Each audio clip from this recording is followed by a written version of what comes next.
Here today to address the problems associated with Lake Greenville. As many of you know, a cleanup program is being conducted to restore the water quality of the lake. Pollution from agriculture and the sewage treatment plant have already been greatly reduced. It is now time for us, the residents, to do our part. What is the importance of cleaning up Lake Greenville? Primarily, Lake Greenville provides many recreational activities for the residents of our village. From boating to picnicking to baseball games, the lake is a source of family fun. Just as important, Lake Greenville is a vital part of our ecosystem. It serves as a habitat for wildlife and as a recharge basin for precipitation. Today we will discuss the non-point source pollution from our village. First, let's clarify the difference between point and non-point source pollution. Point source pollution is where the contamination is from an identifiable pipe or channel, while non-point source pollution is where contamination is dispersed by rainwater.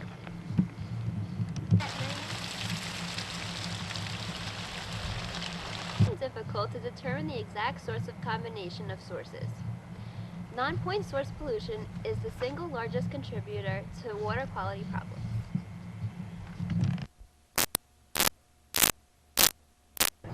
Go ahead. Thank you, Cheryl. Hi, my name is Hay. As you all know, phosphorus non-point source pollution is reducing the water quality of our Lake Greenville. All plants, as well as animals, need a certain amount of phosphorus for growth. Phosphorus plays a major role in the formation of DNA, RNA, ADP, and ATP. Phosphorus is required for these necessary components of all life to occur. The 11th most abundant mineral in the Earth's crust. Phosphorus does not exist in a gaseous state. Natural inorganic phosphorus deposits occur primarily as phosphate. Phosphate is not readily available for the uptakes in soils. Most of the phosphate in soils is absorbed by soil particles or incorporated into organic matter. Phosphorus in water systems exists in either a particular phase or a dissolved phase, which includes living and dead plankton, precipitates of phosphorus, organic phosphorus excreted by organisms, and macromolecular colloidal phosphorus. The EPA water quality criteria states that phosphates should not exceed 1,200 kilograms per year within a lake or reservoir. Our Lake Greenville is over this limit by 300 kilograms per year. And now, here's Alexandra to talk to us about the effects of phosphorus pollution.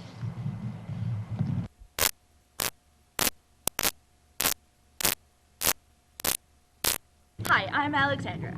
As Hay said, phosphorus is a very important part of all living creatures' life processes. However, when it's present in too great quantities, it can be dangerous. This is the case with any nutrient. What actually happens when extra phosphorus gets in a system such as our Lake Greenville? This poster shows eutrophication, which is the process by which a water system like our lake decreases in quality as extra nutrients are added to it. This information comes from Water Pollution by Kathleen Gett.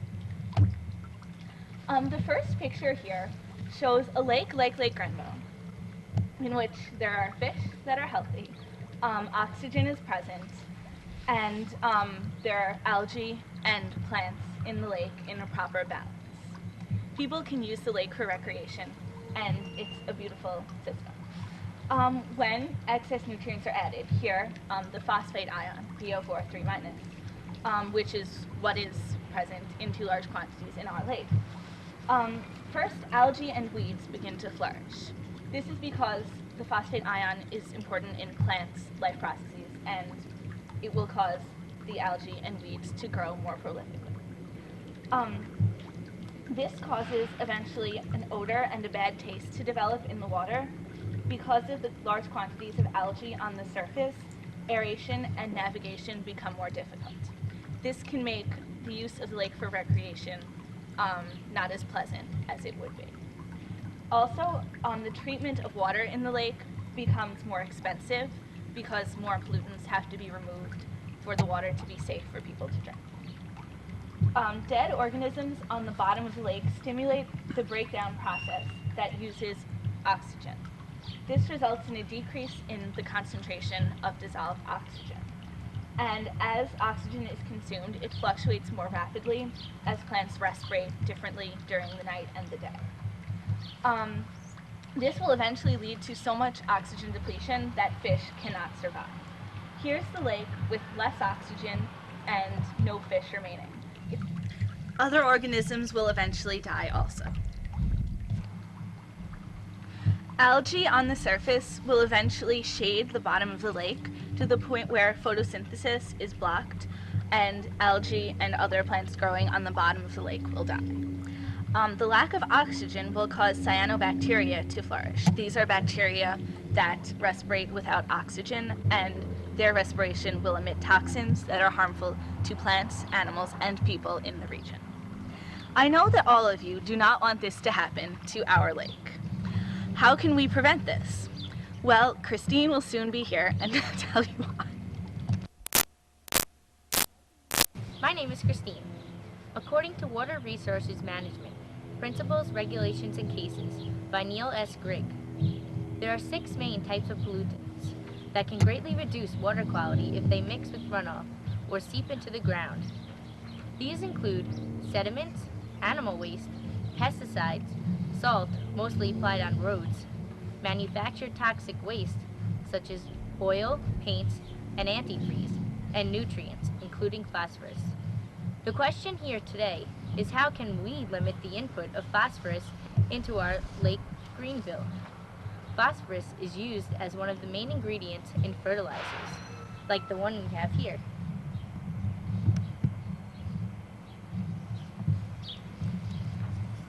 Insecticides, pesticides, herbicides, and some detergents. These materials should be used carefully according to instructions and sparingly, or not at all. Instead of harmful insecticides, if possible, try to obtain natural predators that will eat those annoying pests. Ladybugs, spiders, and praying mantises are some great examples. If you do choose to use these risky chemicals, don't forget to dispose of them and their containers in an appropriate manner. Phosphorus usually causes harm by seeping into the ground or by mixing with surface runoff and eventually moving into rivers, lakes, or streams. This occurs more easily if fertilizer is accidentally poured on hard surfaces such as streets, sidewalks, and driveways. It then can easily be carried away with surface runoff when it rains. To reduce this problem, fertilizer, as well as leaves and grass clippings, which also contain phosphorus, should always be swept off all hard surfaces. If each individual does his or her part, our water supply will be safe for generations to come.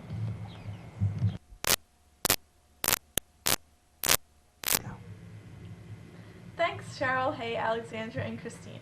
I'm Alexis. In summary, phosphorus can be a non-point source pollutant. Although all plants and animals need this nutrient for growth, problems occur when there is an excessive amount of phosphorus in the water supply and eutrophication occurs. Phosphorus loading from agricultural fields and from the sewage treatment plant have already been greatly reduced. Only the urban sources, including private houses and businesses, are left. Each person should, by now, be aware of the consequences of thoughtless behavior. We should alter our ways by not using excessive amounts of fertilizer, moistening soil after fertilizer is applied so that it moves down into the soil, sweeping fertilizer off paved surfaces, not allowing leaves and grass clippings to get into street gutters, and lastly, by reducing the rate of erosion by planting ground cover where none exists. As for non-point source pollution in general that can get into our lake, any oil or antifreeze that leaks from our gas station, which is right here and here, and town garage right here, should be cleaned up. We should place the salt from the salt piles in secure containers so that the salt does not blow away and eventually end up in the lake. Litter from the baseball diamond, right here, and picnickers around the lake should be thrown out into the garbage. Proper logging practices, right here, should be installed to limit the amount of erosion. And if we do develop this area, right here, the construction site should also follow erosion control practices.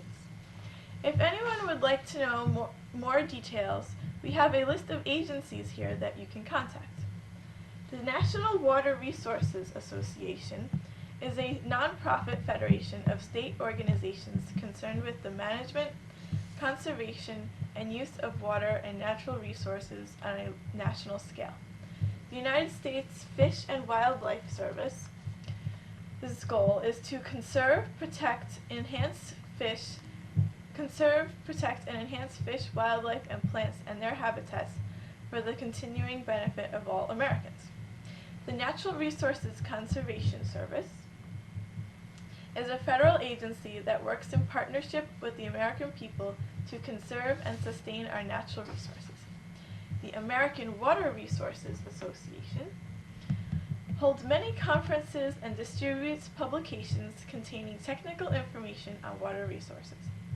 The United States Environmental Protection Agency is the largest government agency dedicated to protecting the natural environment. And lastly, the Environmental Defense Fund is a leading national nonprofit organization whose mission is to protect our water, air, food, and ecosystems. The Friends of Lake Greenville Committee thank you for your time and cooperation. We hope that you will all become a friend of Lake Greenville.